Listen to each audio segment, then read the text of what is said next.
So much for mountain warfare. After crossing a river, you should get far away from it.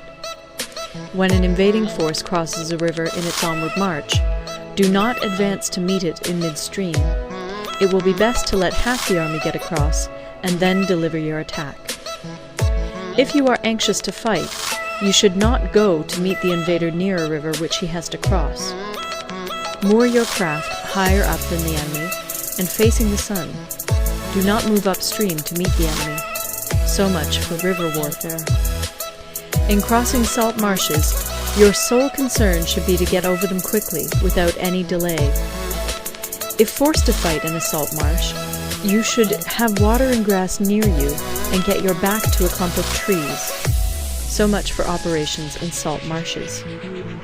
In dry, level country, take up an easily accessible position with rising ground to your right and on your rear, so that the danger may be in front and safety lie behind. So much for campaigning in flat country. These are the 4 useful branches of military knowledge which enabled the Yellow Emperor to vanquish 4 several sovereigns.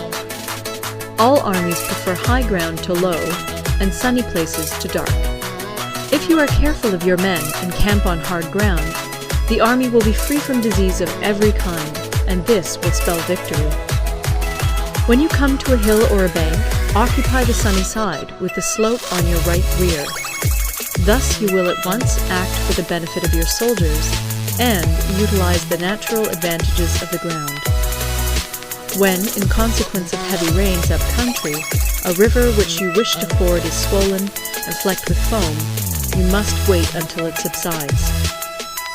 Country in which there are precipitous cliffs with torrents running between, deep natural hollows, confined places, tangled thickets, quagmires, and crevasses should be left with all possible speed and not approached. While we keep away from such places, we should get the enemy to approach them. While we face them, we should let the enemy have them on his rear. If in the neighborhood of your camp there should be any hilly country, ponds surrounded by aquatic grass, hollow basins filled with reeds, or woods with thick undergrowth, they must be carefully routed out and searched, for these are places where men in ambush or insidious spies are likely to be lurking. When the enemy is close at hand and remains quiet, he is relying on the natural strength of his position. When he keeps aloof and tries to provoke a battle, he is anxious for the other side to advance. If his place of encampment is easy of access, he is tendering a bait. Movement amongst the trees of a forest shows that the enemy is advancing. The appearance of a number of screens in the midst of thick grass means that the enemy wants to make us suspicious. The rising of birds in their flight is the sign of an ambuscade. Startled beasts indicate that a sudden attack is coming. When there is dust rising in a high column, it is the sign of chariots advancing. When the dust is low, but spread over a wide area, it betokens the approach of infantry. When it branches out in different directions, it shows that parties have been sent to collect firewood.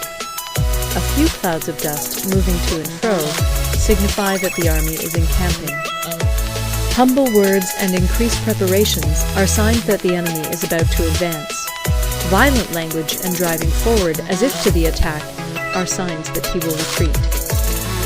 When the light chariots come out first and take up a position on the wings, it is a sign that the enemy is forming for battle. Peace proposals unaccompanied by a sworn covenant